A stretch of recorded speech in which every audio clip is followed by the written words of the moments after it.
The rise of a man Rome could not control. Rome was not born in peace. It was born screaming, soaked in blood, raised on betrayal. Every stone in the city remembered a murder. Every street echoed with ambition, and every powerful man knew one truth. In Rome, you ruled or you were erased. Long before he became a legend, long before his name shook empires, Julius Caesar was just a boy living in a city that devoured the weak. He was born into the Julii family, ancient in lineage but fading in influence. They claimed descent from Venus herself, but divine blood did not protect you in Rome. Gold did, armies did, fear did. Caesar grew up watching men rise in the morning and vanish by nightfall. He learned early that loyalty was temporary and power was everything. Rome called itself a republic, but it was already rotting. Generals controlled elections, senators sold justice. The people were hungry, angry, and waiting for someone to save them or conquer them. When Caesar was still young, Rome fell under the grip of Lucius Cornelius Sulla, a man who proved that terror was more effective than law. Sulla marched into Rome with his army, something no Roman had ever dared to do. He became dictator, and then he began to kill. Lists appeared in public places, names carved in ink, men marked for death. If your name was there, anyone could kill you, anyone could take your property, and no one would be punished. Rome turned into a hunting ground. Caesar's family was connected to Sulla's enemies. That alone was enough. Sulla ordered Caesar to divorce his wife, Cornelia, a woman whose blood tied Caesar to the losing side. Caesar was 19. Obedience meant survival. Refusal meant death. Caesar refused. In that moment, he signed his own execution order. Sulla stripped him of his inheritance, stripped him of his rank, and marked him for death. Soldiers hunted him through the streets of Rome, through villages, through forests. He hid in caves, he slept on dirt. Fever burned through his body. At any second, a blade could end him. Several times soldiers caught him. Several times Caesar bribed them with the last gold he had. Eventually, he was dragged before Sulla himself. The dictator stared at the thin, sickly young man standing before him. Others begged, others cried. Caesar stood silent. Sulla waved his hand. "Let him go," he said. Then he turned to his followers and spoke words that history would never forget. There are many Mariuses in this one. Many enemies, many dangers. Sulla spared Caesar, not because he underestimated him, but because he believed the boy would destroy himself. Caesar left Rome, not defeated, not broken, but burning. He traveled east, studying rhetoric, philosophy, war. He trained his mind and body relentlessly. And then fate tested him again. On a voyage across the Aegean Sea, pirates attacked his ship. They dragged him aboard, laughing. They demanded a ransom. When they told Caesar the amount, he laughed back. "You do not know who you have captured. You should ask for more." The pirates thought he was joking. For weeks, Caesar lived among them, not as a prisoner, but as their superior. He ordered them to be quiet when he slept. He mocked their intelligence. He wrote poetry and forced them to listen. And often, smiling, he told them, "When I am free, I will return, and I will crucify you all." They laughed every time. The ransom was paid. Caesar was released. The pirates sailed away. Caesar did not.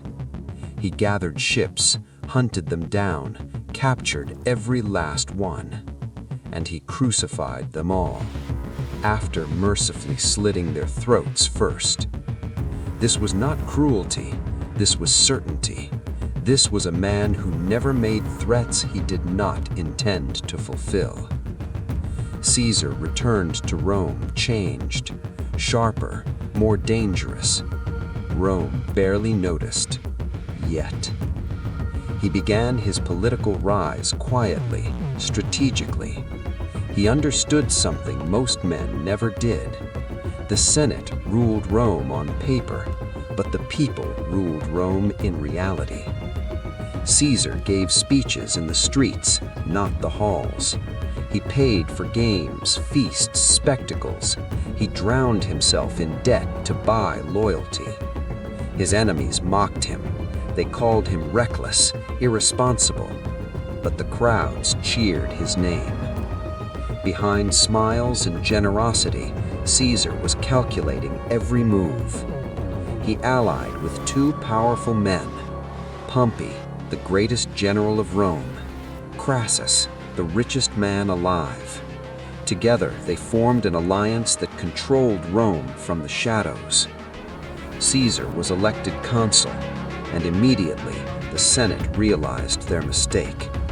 He pushed laws through by force, ignored tradition, used intimidation openly.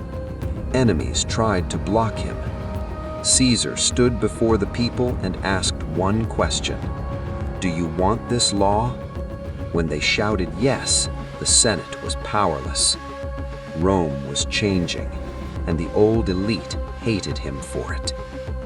When Caesar's term ended, they sought revenge. They sent him far away to Gaul, a distant, violent land, full of barbarian tribes, constant rebellion. They believed Gaul would ruin him. They believed he would fail, fade, and be forgotten. Caesar saw something else. He saw an army. He saw glory. He saw immortality. Gaul was not one enemy, it was dozens. Caesar attacked with speed no one expected. He struck before tribes could unite, destroyed them one by one. When winter came, others waited. Caesar marched. When rivers blocked him, others stopped. Caesar built bridges. When enemies outnumbered him, others retreated. Caesar attacked harder. His soldiers adored him. He marched with them, slept among them, shared their hunger. And when he spoke before battle, men believed the gods themselves were watching. Year after year, Caesar conquered Gaul. Villages burned, kings surrendered, entire cultures collapsed. Rome watched in awe and fear. Because Caesar was no longer just a politician, he was becoming something else, a legend with an army that answered only to him. Then rose Vercingetorix, a leader who united the tribes of Gaul, a warrior who understood Rome, a man who refused to kneel. Their war was brutal, savage, unforgiving. The final confrontation came at Alesia. Caesar was trapped. Inside the city stood Vercingetorix. Outside, a massive relief army marched to destroy him. Caesar did what no general in history had done. He built two fortifications, one facing inward, one facing outward.